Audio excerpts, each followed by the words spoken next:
स्वागत है आप सभी का आपके अपने चैनल मैथ्स विद रविलॉजी में। दोस्तों मैं हूं आपका दोस्त रवि। प्रश्नावली 5.1 कक्षा 8 की पढ़ रहे हैं और प्रश्नावली का नाम क्या है वो आपको बताना है। पहला सवाल करते हैं। पहले सवाल में हमसे पूछा गया है कि निम्नलिखित जो आंकड़े दे रखे हैं उनको किसके आय चित्र का जो उपयोग किस में करना पड़ेगा इन आंकड़ों को दर्शाने के लिए। तो पहला पढ़ते हैं। पहले में बताया गया कि एक डाकिए के थैले में विभिन्न क्षेत्रों के पत्रों की संख्या है। अब देखिए पत्रों की संख्या, चाहे पत्र कैसे भी हो, पत्र तो एक ही टाइप के होते हैं ना, है ना, एक ही टाइप के होते हैं। तो इसके लिए हम आय चित्र नहीं बनाएंगे, ठीक है, नहीं बनाएंगे। तो इसके लिए आप लिख देंगे नहीं। दूसरा पढ़ते हैं कि किसी खेलकूद प्रतियोगिता में, ठीक है ना, खेलकूद प्रतियोगिता में प्रत्याशियों की संख्या। अब खेलकूद प्रतियोगिता हो रही है तो उसके अंदर अलग अलग टाइप के होंगे, जैसे कोई ऊंची कूद का, कोई लंबी कूद का, रिले का, खो का, अलग अलग हो गया। तो इनके प्रत्याशियों की संख्या अलग अलग हो जाएगी। तो इसके लिए अपन एक आय चित्र का यूज करेंगे। तो दूसरे वाले में करेंगे हम। तीसरा वाला है कि सब 5 कंपनियों द्वारा निर्मित कैसेट्स। अब कैसेट एक टाइप की बना रही है सारी कंपनियां चाहे 5 है लेकिन बना तो कैसेट ही रही ना, तो इसलिए ये एक टाइप का हो गया। तो इसके लिए हम आय चित्र का उपयोग नहीं करेंगे। तो किसके लिए करेंगे? दूसरे वाले के लिए हो गया एक तो, और तीसरे वाले के लिए नहीं करेंगे। चौथे वाले क्वेश्चन में रेलगाड़ी अलग अलग टाइप की होती है, कमर्शियल होती है, कोई मालगाड़ी होती है, अलग अलग टाइप की होती है, कोई यात्री गाड़ी होती है। तो इस प्रकार से इनके लिए हम आय चित्र का उपयोग करेंगे। तो क्या हो गया? दूसरा और चौथा डी वाला, इसके लिए हम आय चित्र का उपयोग करेंगे। किसी विभागीय स्टोर पर खरीदारी करने आए व्यक्तियों को इस प्रकार अंकित किया जाता है कि एम तो पुरुष को और डब्ल्यू महिला को, बी लड़के को और जी लड़की को, ठीक है। यही है बता, इसमें बता रखा है कि जो इतने सारे जो आंकड़े दे रखे उनमें से आपको बताना है कि कौन से क्या आंकड़े किस इस प्रकार के आंकड़े हैं। तो आपको सबसे पहले क्या करना है कि एक इस प्रकार से लिखना है, सारणी बनानी पड़ेगी ना। उसके लिए लिखा है कि एक बारंबारता बटन सारणी बनाइए और इसे प्रदर्शित करने के लिए दंड आलेख भी बनाइए। तो सबसे पहले आपको क्या करना है कि डब्ल्यू कितने हैं, एम कितने हैं, बी कितने हैं और जी कितने हैं, सब अलग अलग लिखने हैं, ठीक है। तो इस प्रकार से आपको बनाना है। तो अब किस प्रकार से इसकी सारणी बनाएंगे, 12 बंटन सारणी बनेगी। तो आप देख लीजिए इस प्रकार से सारणी बनेगी जो आप देख रहे हैं। बंटन सारणी में सबसे ऊपर आप क्या लिखेंगे? सबसे पहले आप लिखेंगे, एक तो होगा खरीदने वाला कौन है, दूसरा होगा मिलान चिन्ह बनाना है, तीसरा बनाना है इनकी संख्या। डब्ल्यू की संख्या है 28। तो 28 को कैसे लिखा जाएगा? 5-5 के अंतराल बनाना, जैसे 5 डंडे खींच के, 4 डंडे खींच के फिर उसको आड़ा खींच देना, ये 5 हो जाएगा। तो 5, 10, 15, 20, 25 और फिर ये 3 डंडे 28 को बताते हैं। इसी प्रकार 15 बनाना है तो 15 के लिए आपको जो ये 5-5 के सेट है वो 3 बना लेने हैं। इसी प्रकार 5 वाला बनाना है तो आपको एक सेट पूरा बना लेना है। और 12 वालों को बताने के लिए 2 सेट 5-5 के और 2 डंडे खींच के इस प्रकार से आपको बना लेना है। तो ऊपर ही ऊपर इस प्रकार से आपको पूरी की पूरी 12 वार्ता बंटन सारणी इस प्रकार से बना लेनी है, ठीक है। तीसरे सवाल में हमसे कहा गया कि किसी फैक्ट्री के 30 श्रमिकों की जो साप्ताहिक मजदूरी है वो बता रखी है इस प्रकार से। अब इसमें क्या करना? मिलान चिन्हों का उपयोग करते हुए 800 से 810 और 810 से 820 इत्यादि वाली एक बारंबारता बंटन सारणी बनाइए। अब सबसे पहले आपको क्या करनी है? एक लंबी की लंबी सारणी बनानी है। जिस तीसरे वाले सवाल में आपको सबसे ऊपर क्या लिखना है? अंतराल लिखना है, यानी कि अंतराल की संख्या के बारे में लिखना है। फिर मिलान चिन्ह, जो चिन्ह बनेगा उसका लिखना है और बारंबारता कितनी है वो लिखना है।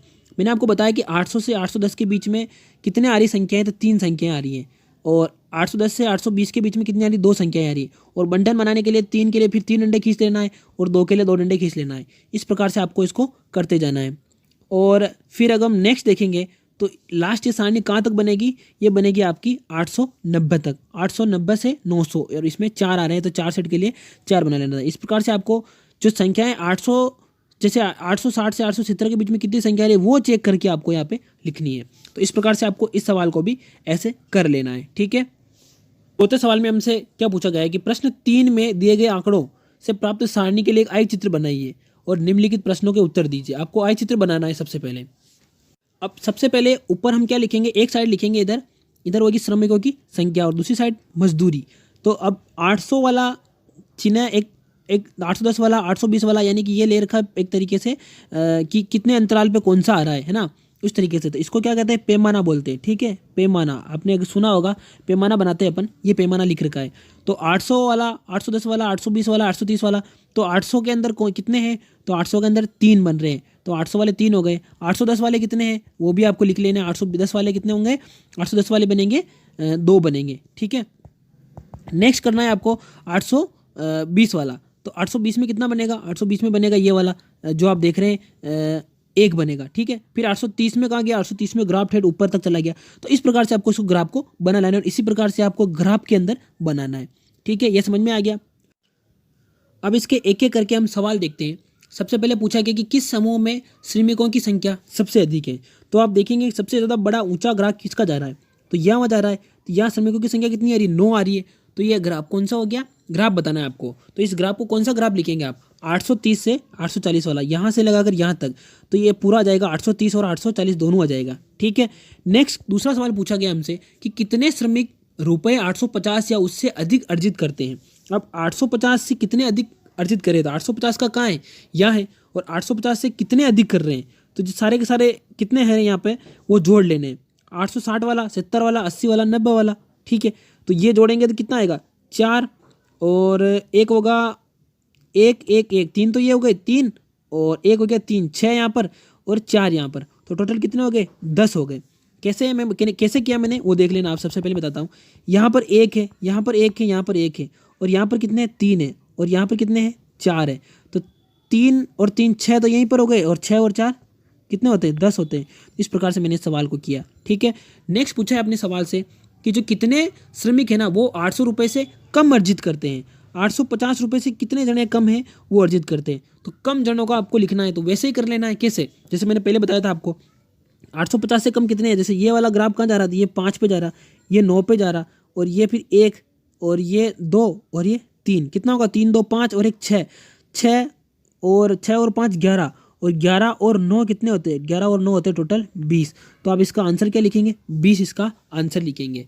तो तीनों का आंसर मैंने बता दिया आपको। इस प्रकार से आपको इसको आंसर कर लेना है। 5वें प्रश्न में हमसे कहा गया है कि अवकाश के दिनों में एक विशिष्ट कक्षा के विद्यार्थियों द्वारा प्रतिदिन टेलीविजन यानी कि टीवी देखने का समय घंटों के अंदर दिखा रखा आलेख के अंदर उस आलेख को देखकर जो प्रश्न है उनके उत्तर आपको देने हैं। तो पहला सवाल कहा गया है कि अधिकतम विद्यार्थियों ने कितने घंटे तक टीवी देखा है, यह आपको सवाल करना है।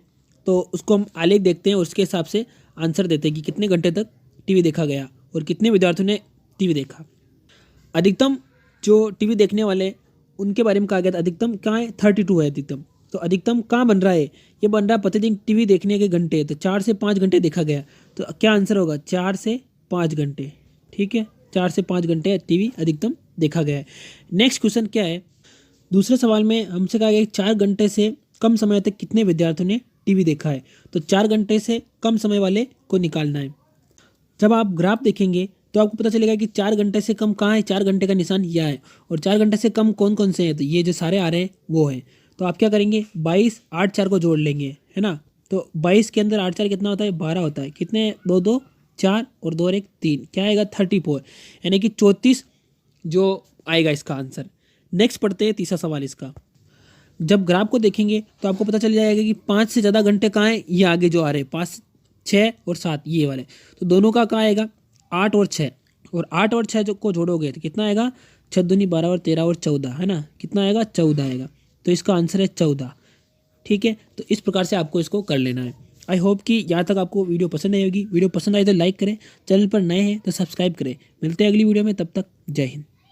इसमें हमसे पूछा गया कि कितने विद्यार्थियों ने टीवी देखने में 5 घंटे से अधिक समय व्यतीत किया, यानी कि 5 घंटे से अधिक का समय किसने लगाया है। तो ग्राफ से देखते हैं हम। प्रश्नावली आपकी कक्षा 8 की 5.2 है, और 5.2 का पहला सवाल है कि किसी शहर के युवा व्यक्तियों के एक समूह का यह जानने के लिए सर्वे किया गया कि वे किस प्रकार का संगीत पसंद करते हैं। इनसे प्राप्त आंकड़ों को संलग्न चार्ट में दर्शाया गया है और आपको बताया गया है, और चार्ट आपके सामने है, और इस चार्ट को देखकर आपको क्वेश्चन आंसर सब बताने हैं। तो इसका पहला ही एक क्वेश्चन है वो मैं कर देता हूँ आपके सामने। पहला पूछा गया अपने से कि यदि 20 व्यक्ति शास्त्रीय संगीत पसंद करते हैं, ठीक है, तो कुल कितने युवा व्यक्तियों का सर्वे किया गया है। तो बात करें शास्त्रीय संगीत की, तो यहाँ देखेंगे शास्त्रीय संगीत 10% है, ठीक है, लोक संगीत 30%, मनोरंजन 40% और उपशास्त्रीय 20%, और इनको टोटल जोड़े तो ये होता है 100%। ठीक है, ये टोटल 100% है पूरा इस चार्ट के अंदर। 10% का मान कितना है, 20 के बराबर। तो अपने को 100% युवा निकालने हैं, तो कैसे करेंगे, तो 20 ऊपर ही ऊपर लिखेंगे, यहाँ पे इधर लिख देता हूँ 20/10, ठीक है, गुणा 100। अब 1 0 से 1 0 गई, ठीक है, कितना बचा, 100 इंटू 2 बचा, तो 2 गुणा 100 बराबर कितना हुआ, 200, और ये आपका आंसर है। ठीक है, ये आपका कन्फर्म आंसर है। नेक्स्ट इसका दूसरा सवाल पढ़ते हैं हम। किस प्रकार का जो संगीत है वो सबसे अधिक व्यक्तियों द्वारा पसंद किया जाता है। तो चार्ट देखेंगे और बताएंगे कि सबसे ज़्यादा संगीत किस प्रकार का सुना जा रहा है। तो आपको पता चल जाएगा कि सबसे ज़्यादा मनोरंजन का जो संगीत है, यानी कि मनोरंजन है, वो 40% सुना जा रहा है। तो इसलिए सबसे ज़्यादा मनोरंजन वाला हो गया। ठीक है, यदि कोई कैसेट है ना, यदि कोई कैसेट कंपनी 1000 CD बनाए, है ना, तो प्रत्येक प्रकार की CD मतलब कितनी हो जाएगी, 1000 CD है तो प्रत्येक प्रकार की CD निकालनी है आपको। तो अपन एक एक करके उनको करते हैं।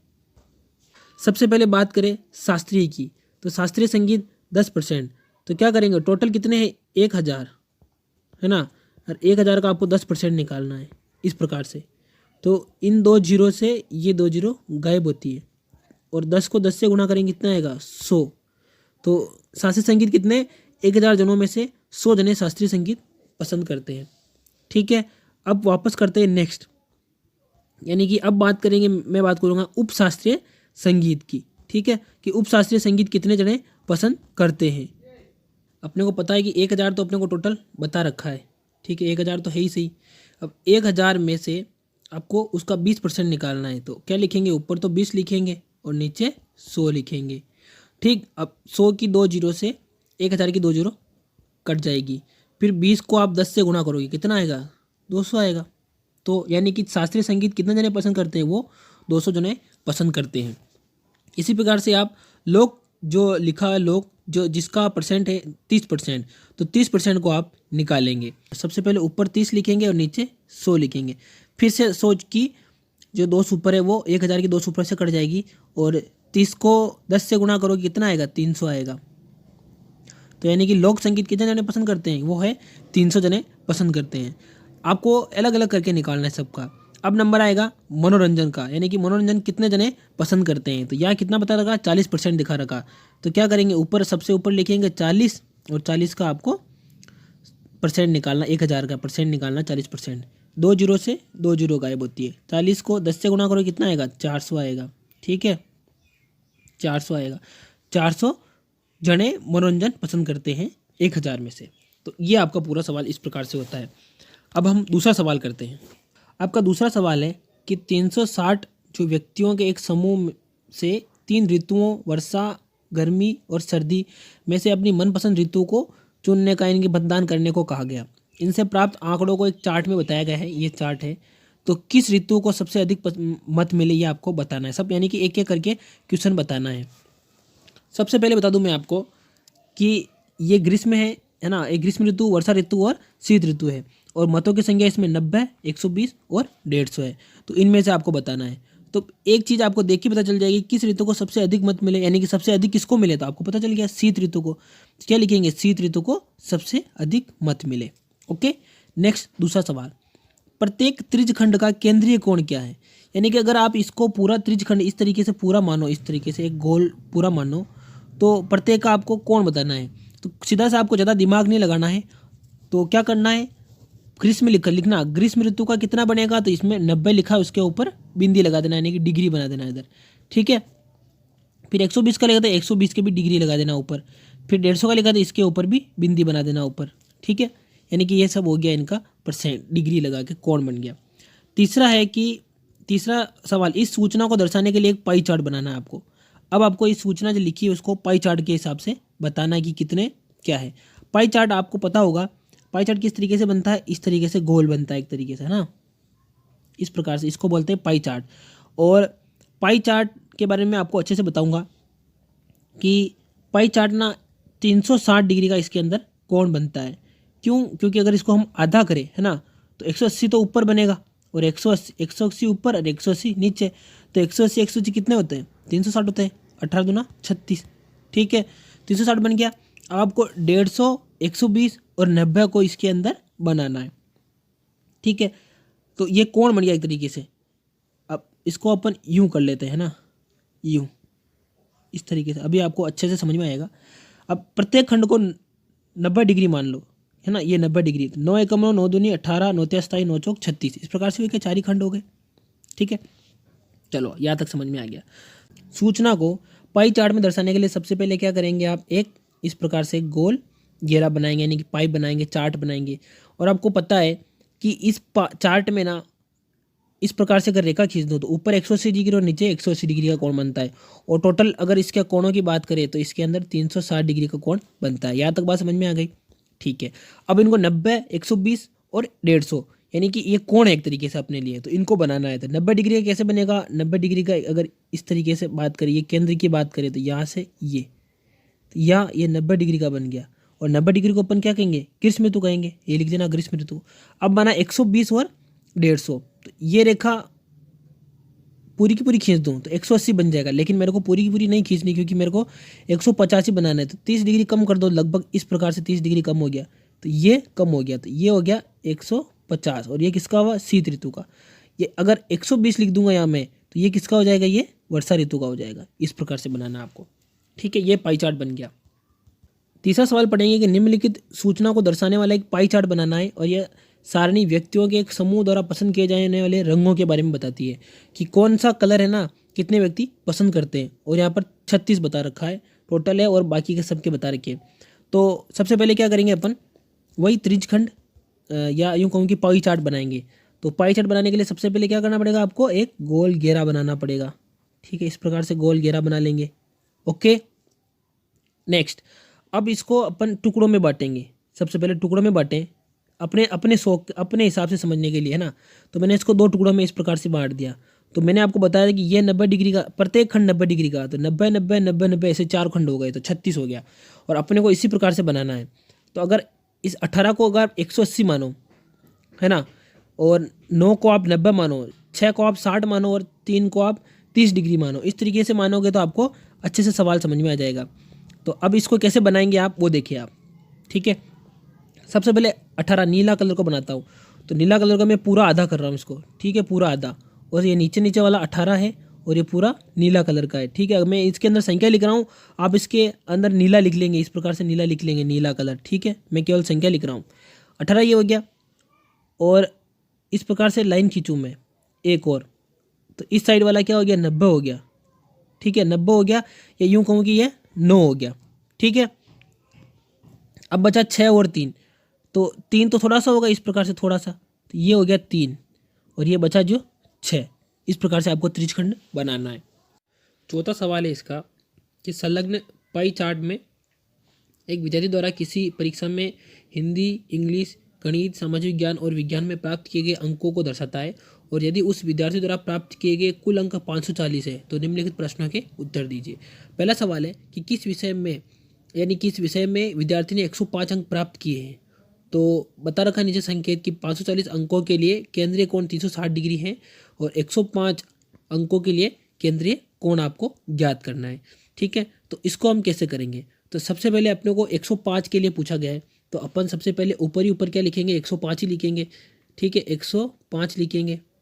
और अपने को क्या बता रखा है कि जो कोण है ना, वो केंद्रीय कोण, वो अपने को 540, 360 से 540 का निकाल, 360 बता रखा है, और कोण है वो 360 डिग्री है, ठीक है। और 540 अपने को बता रखा है। 0 से 0 काट देंगे, और अब मैं डायरेक्ट सीधे से 18 से काट रहा हूँ। आप चाहो तो इसे छोटी छोटी संख्या से नहीं, 2 से 3 से भी काट सकते हो। तो मैं 18 से काटूंगा तो 18 दूनी 36, 2 बार कटेगा, और 18 तिया 54, 3 बार कटेगा। अब 105 को 2 से गुणा करो, कितना आता है? 5 दूनी, 2 को करोगे तो 5 दूनी 10, और 0 को करो तो 0 ही आता है, और फिर 2 एकम 2, 210, और नीचे आएगा 3।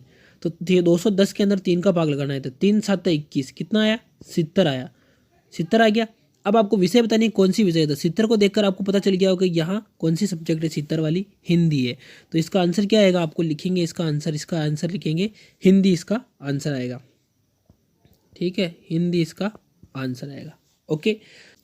दूसरे सवाल में हमसे पूछा गया है कि उस विद्यार्थी ने गणित में हिंदी से कितने अंक अधिक प्राप्त किए हैं। तो गणित कहाँ है? यहाँ पे, और हिंदी यहाँ पर। इसका अलग अलग अपने को निकालना है, कितने अंक अधिक प्राप्त किए हैं। तो निकालते हैं हम अलग अलग। गणित के लिए हम लिखेंगे, ऊपर लिखेंगे 90, और नीचे लिखेंगे 360। वहाँ हमने 540 लिखा था, और गुणे में 360 लिखा था, क्योंकि अपने को कोण निकालना था, है ना।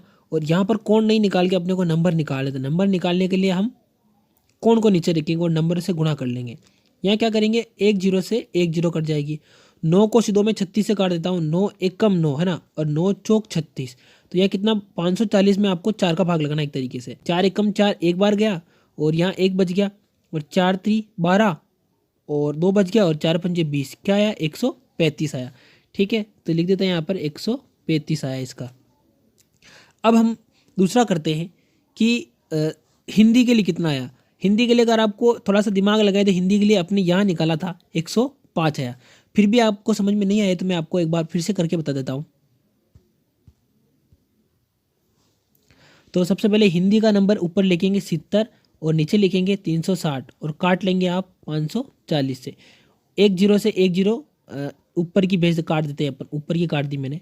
ठीक है, 18 से काटेंगे, 18 दूना 36 और 18 तिया 54, तो ऊपर बचा 30 और इधर बचा था 30 को 7 से गुणा करो, कितना आता है, 7 तिया 21, 210 और 2 से गुणा करो तो 2 एकम 2 और 0 हो जाएगा ही नहीं, और 2 पंजे 10, 105 आया जैसा कि मैंने आपको बताया था।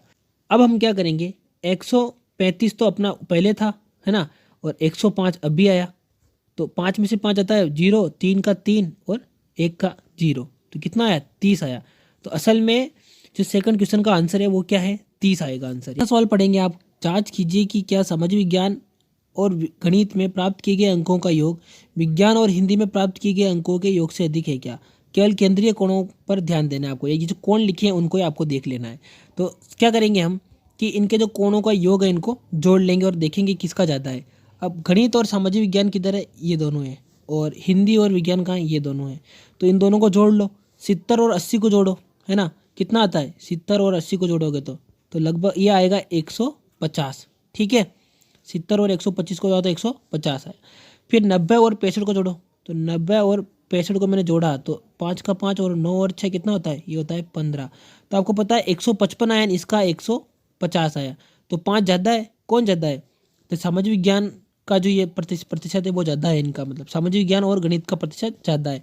तो आपको सीधा से लिखना है कि हाँ यस है ना, यस हाँ इनका परसेंट ज़्यादा है, ये चीज़ यहाँ पर कर लेनी है।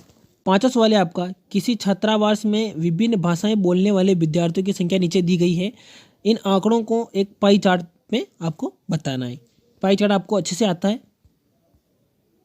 सबसे पहले हम एक गोल घेरा बनाएंगे और पाई चार्ट बना लेंगे।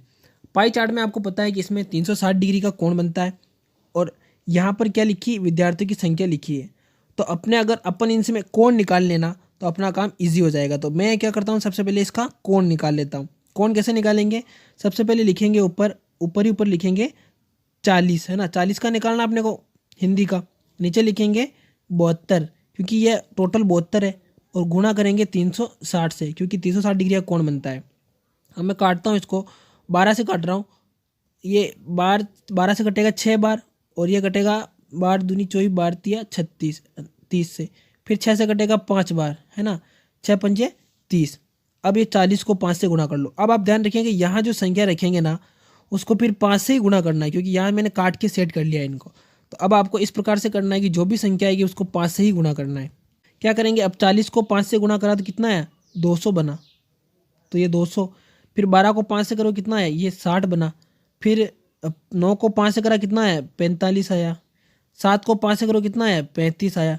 4 को 5 से करो तो कितना है, 20 आया। ये आपके कोण बन चुके हैं। अब मैं इसको गोल घेरे के अंदर इनको बना लूँगा। तो सबसे पहले क्या करूँगा, 200 डिग्री, आपको पता है ये वाली लाइन तो 180 डिग्री की होती है, तो इससे ज़्यादा बनेगी वो। तो ये वाली लाइन पूरी बन के थोड़ा सा इधर ऐसे आएगा। ठीक है, तो मैं इसको कंप्लीट बनाऊंगा तो यहाँ बीच में इसका सेंटर है और ये इस प्रकार से बन के ऐसे बनेगा। ये हो गया, ये क्या है, ये हिंदी का है। ठीक है, हिंदी का है, मैं इसमें 40 लिख रहा हूँ, हिंदी का है।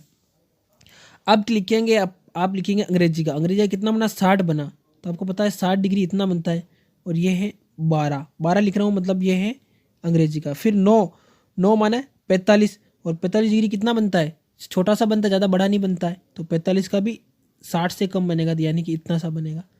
और ये है अपने मराठी का, इसमें मैं 9 लिख रहा हूँ। फिर तमिल का कैसे बनेगा, 35 है तो 35 का थोड़ा सा कोण बनता है, इतू सा, और फिर इतना सा, या यूँ समझ लो इतू सा बनता है।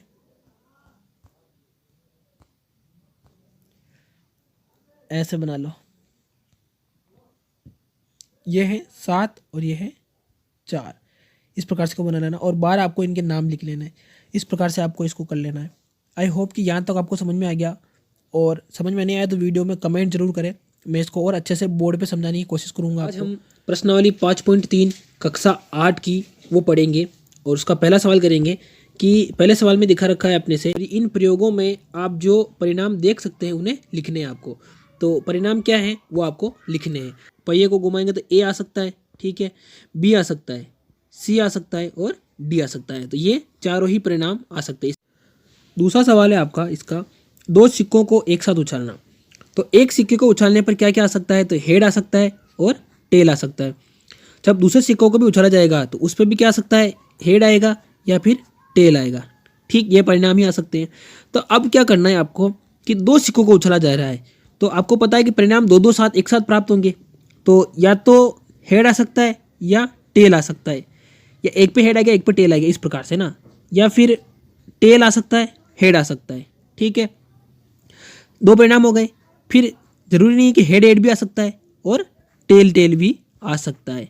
तो इस प्रकार इसके ये 4 परिणाम प्राप्त हुए। ये चारों ही परिणाम 2 सिक्कों को जब उछाला जाएगा तब हमें प्राप्त होंगे, ठीक है। अब दूसरा सवाल करते हैं। दूसरे सवाल में हमसे पूछा गया कि जब एक पासे को फेंका जाता है तब निम्नलिखित प्रत्येक घटना से प्राप्त होने वाले परिणाम को लिखिए। ये चारों सवालों के जवाब आपको देने हैं। तो सबसे पहले पासे के बारे में हमको थोड़ा बहुत पता है। पासा होता है एक माचिस के जैसा, यूँ समझ लीजिए, और आपने देखे भी होंगे पासे जिस पर संख्याएं लिखी होती है। लूडो के अंदर पासा होता है, वैसा समझ लीजिए। उस पर क्या क्या परिणाम आ सकते हैं, तो 1, 2, 3, 4, 5 और 6, ये 6 ही संख्याएं हो सकती है। तो इनसे ज़्यादा संख्या दूसरी नहीं होगी। अब हमसे एक एक करके सवाल क्या पूछा है वो हम देखते हैं। तो सबसे पहला सवाल है इसका कि एक अभज्य संख्या, आपको पता है अभज्य संख्या कौन सी होती है, ऐसी संख्याएं जिसमें स्वयं और 1 के अलावा किसी संख्या का भाग नहीं जाता हो, ठीक है। तो वो संख्याएं कौन सी होगी, 1 से 6 तक, है ना, वो बतानी है आपको। तो वैसी संख्याएं क्या क्या होगी, 2 हो सकती है क्योंकि 2 के अंदर 1 का जाता है या फिर 2 का जाता है। फिर 3 हो सकती है, ठीक है, और क्या हो सकती है, 4 नहीं हो सकती, फिर 5 हो सकती है। तो ये तीनों ही संख्याएं होगी अभाज्य संख्या, है ना। पहला का आंसर लिख लेना, 2, 3 और 5। नेक्स्ट है कि एक अभाज्य संख्या नहीं प्राप्त होना, यानी कि अभाज्य संख्या मैंने बता दिया आपको नहीं कौन कौन सी। तो एक अभाज्य संख्या नहीं है और 2 तो है, तो 2 नहीं लिखेंगे, 3 भी नहीं लिखेंगे, फिर लिखेंगे 4। 4 के अंदर 2 का भी जाता है और 4 का भी जाता है, 1 का भी जाता है। तो ये अभाज्य संख्या कैसे हो सकती है, फिर लिखेंगे हम 6, ठीक है। तो 1, 4, 6 ये तीनों ही संख्याएं हो सकती है ना।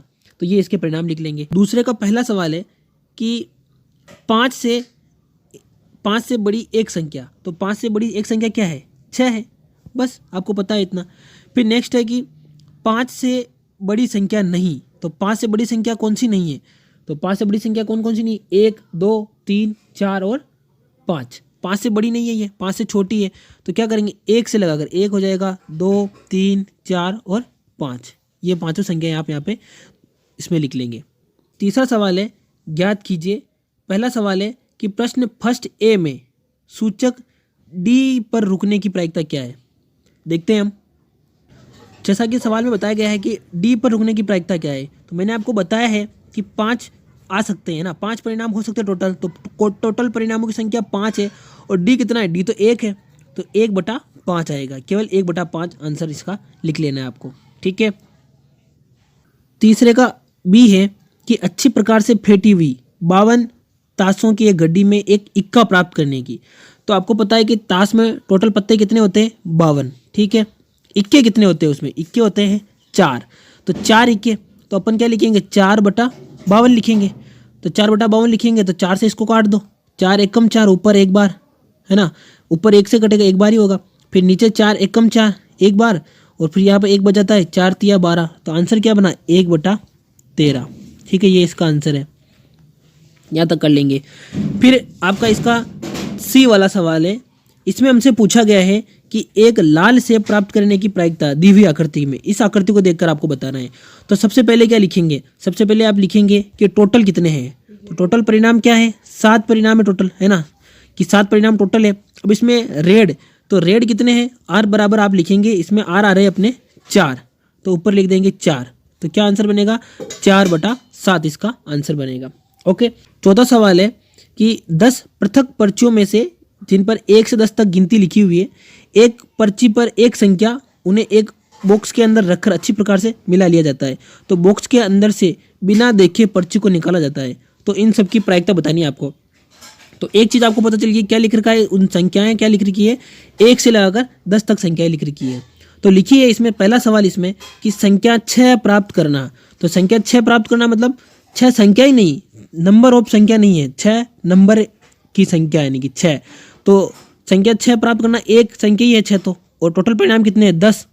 तो क्या आएगा 1/10। ठीक है, आप ढंग से इसका आंसर लिख लेंगे। इसका आंसर बनेगा 1/10। दूसरा सवाल में हमसे पूछा गया है कि 6 से छोटी एक संख्या प्राप्त करना।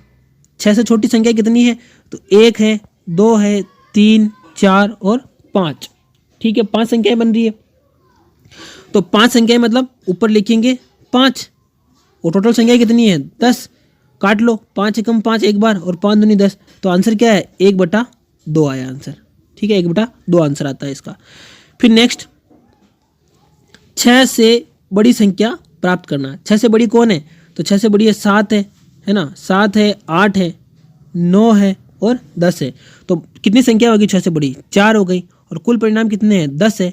अब काट लो इसको, 2 और नीचे 5 से कटे गए, तो कितना है 2/5 आंसर आ गया इसका।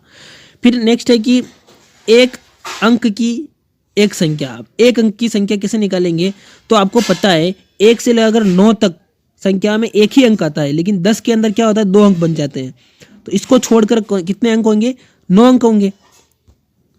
तो इसको छोड़कर कितने अंक होंगे, 9 अंक होंगे। तो 9/10 लिख देंगे। टोटल 10 तो है और 9 अंक हो सकते हैं, तो ये इसका आंसर हो गया 9/10। पांचवा सवाल है कि यदि आपके पास 3 तो हरे त्रिज्यखंड, एक नीला और एक लाल त्रिज्यखंड है वाला एक घूमने वाला पहिया है, तो एक हरा त्रिज्यखंड प्राप्त करने की प्रायिकता क्या है। ऐसा त्रिज्यखंड प्राप्त करने की प्रायिकता क्या है जो नीला ना हो। आपको 2 प्रश्न पूछे हैं, तो दोनों के एक एक करके हम सवाल के आंसर देते हैं। सबसे पहले क्या करेंगे, टोटल परिणाम लिखेंगे। टोटल परिणाम क्या आता है, तो क्योंकि टोटल परिणाम से हम निकाल पाएंगे कि उसमें से कितने क्या आ रहे हैं। तो 3 तो अपने पास क्या है, हरे त्रिज्यखंड है, एक नीला और एक लाल, तो टोटल कितना हो गए 5 हो गए। ठीक है, टोटल 5 हो गए। तो आपको पता चल गया कुल परिणाम कितने हैं 5, यानी कि जो भी परिणाम आएगा वो 5 से ही आएगा। ठीक है, इतना पता चल गया। अब एक सवाल पूछा है कि इसमें हरा त्रिज्यखंड प्राप्त करने की प्रायिकता। तो हरा कहाँ पे लिखा है, 3 हरे लिखे हुए, तो 3 तो हरे हैं, 3 हरे हैं, और कुल परिणाम कितने हैं, कुल परिणाम 5 है, तो 3/5 लिख देंगे। सीधा सा फंडा है। अब दूसरा सवाल क्या पूछा है कि ऐसा त्रिज्यखंड प्राप्त करने की प्रायिकता जो नीला न हो। तो नीले कितने हैं इसके अंदर, नीला तो एक ही है भाई, नीला तो एक ही है, तो एक नीला है, तो टोटल परिणाम कितने हैं 5 है, और उसमें एक नीला है तो निकाल लेंगे उसको, कितना बचा 4 बचा। लेकिन कुल परिणामों की संख्या कितनी है 5 है, तो क्या बना 4/5, क्योंकि टोटल परिणाम तो 5 है। नीला तो नीला को खुद को निकाल दो, फिर तो हरा और लाल ही बचा, तो फिर 4/5 इस प्रकार से। अब इस सवाल को पढ़ेंगे छठे वाले को। इसमें लिखा है कि प्रश्न संख्या 2 के अंदर दी हुई घटनाओं की प्रायिकता लिखनी है आपको। तो हम 2 वाले में सवाल में चलते हैं। तो पहला सवाल इसका कि एक अभाज्य संख्या, तो मैंने बताया कि अभाज्य संख्या कितनी बताई थी मैंने आपको, 2 है ना, 2 बताई थी, एक 3 बताई थी और एक 5 बताई थी। ठीक है, ये बताई थी। जब पासे को घुमाया जा रहा है तो पासे में टोटल कितने होंगे 6 परिणाम प्राप्त होंगे, तो कुल परिणामों की संख्या तो 6 होगी, और उसमें से 3 अपने पास अभाज्य संख्या है, तो हम क्या लिखेंगे 3/6 लिखेंगे। तो इसको क्या कर लेंगे फिर 1/2। ठीक है भाई, 3/6 लिखा है, तो इसको काट लोगे, 3 एकम 3, 3 दूनी 6, तो आंसर क्या बना 1/2 बना। ठीक है, आगे बढ़ते हैं। फिर दूसरा सवाल है अपने कि एक अभाज्य संख्या नहीं होना। तो मैंने आपको बताया था कि अभाज्य संख्या नहीं होना मतलब वो भी कितनी 3 ही थी, क्योंकि 1 और फिर 4 और 6 3 ही संख्याएं थी। तो यहीं कितना आ जाएगा 3/6 आ जाएगा, और यहाँ भी क्या बनेगा 1/2 बनेगा। ठीक है, यहाँ तक समझ में आ गया। फिर नेक्स्ट, 5 से बड़ी एक संख्या। तो 5 से बड़ी कितनी थी, एक ही थी संख्या, और भाई एक संख्या ही बड़ी थी केवल 6, और टोटल परिणाम कितने हैं 6, तो कितना आ गया 1/6। फिर इसका बी वाला, 5 से बड़ी संख्या नहीं। तो 5 से बड़ी संख्या कितनी नहीं थी, 1 5 से छोटी है, 2 3 4 और 5, ये सब 5 से छोटी है। अब ये कितनी संख्या है? 5 संख्या है, तो टोटल संख्या है तो हो गई 5 इनकी, और कुल परिणाम कितने थे? 6, तो आंसर क्या आ गया? 5/6 इसका आंसर आ गया। ठीक है, यहाँ तक ये चीज़ आपको समझ में आ गई। मैंने आपको पूरी प्रश्नावली को सोल्व करा दिया है। अब इसमें जो भी आपको डाउट आ रहा है वो कमेंट करके आप मुझसे पूछ सकते हैं कि ये वो चीज़ आपको समझ में नहीं आई। और हाँ, सबसे बड़ी बात कि प्रायिकता का मतलब क्या होता है, ये एक तरीके से प्रश्नावली प्रायिकता के ऊपर ही थी, है ना। और प्रायिकता का मतलब भी मैंने आपको बताया था कि नीचे तो टोटल परिणाम आएंगे, है ना, कुल परिणाम। मैं आपको इसका सूत्र बता देता हूँ। प्रायिकता का सूत्र क्या होता है? एक घटना की प्रायिकता क्या है? तो घटना को बनाने वाले परिणामों की संख्या, जो घटना में पूछे जा रहे हैं वो परिणामों की संख्या बटे हुए प्रयोग के परिणामों की कुल संख्या। जब कुल संख्या होना तो टोटल परिणाम क्या बन रहे उसके बारे में। तो क्या लिखेंगे? कुल परिणाम बटे हुए जो हमसे पूछा जा रहा है उस परिणाम की संख्या। ठीक है, कुल परिणाम नीचे आएगा। तो यह है प्रायिकता की परिभाषा। आई होप कि यहाँ तक आपको वीडियो पसंद आई होगी। वीडियो पसंद आई तो वीडियो को लाइक करें, चैनल पर नए हैं तो सब्सक्राइब जरूर करें। और हाँ, सबसे बड़ी बात कि आपको ये सारी चीज़ें फ्री में उपलब्ध हो रही है, तो इसका ज़्यादा से ज़्यादा फ़ायदा उठाएं। और वीडियो को बार बार समझ में नहीं आए तो बार बार देखिए उसको, और अपने दोस्तों के साथ भी इसको शेयर करें, क्योंकि नॉलेज को शेयर करने से नॉलेज बढ़ता है। और आपको आपकी जिस सब्जेक्ट की वीडियो देखनी है, इंपॉर्टेंट बोर्ड से रिलेटिव प्रश्न उत्तर आपको देखने हैं, तो आप डिस्क्रिप्शन बॉक्स को चेक करें और वहाँ पर देखें कि आपके लिए बहुत सारी चीज़ें, हमने बहुत सारी वीडियो बना रखी है और बोर्ड से रिलेटिव इंपॉर्टेंट क्वेश्चन भी आपके लिए बता रखे हैं। और हम समय समय पर बोर्ड से जो जानकारी अपडेट होती है हम आपको वीडियो बनाकर देते रहते हैं, तो वो भी आप देख सकते हैं। अब हम मिलते हैं अगली वीडियो में इसी उत्साह के साथ। तब तक आप अपना ध्यान रखेंगे। जय हिंद।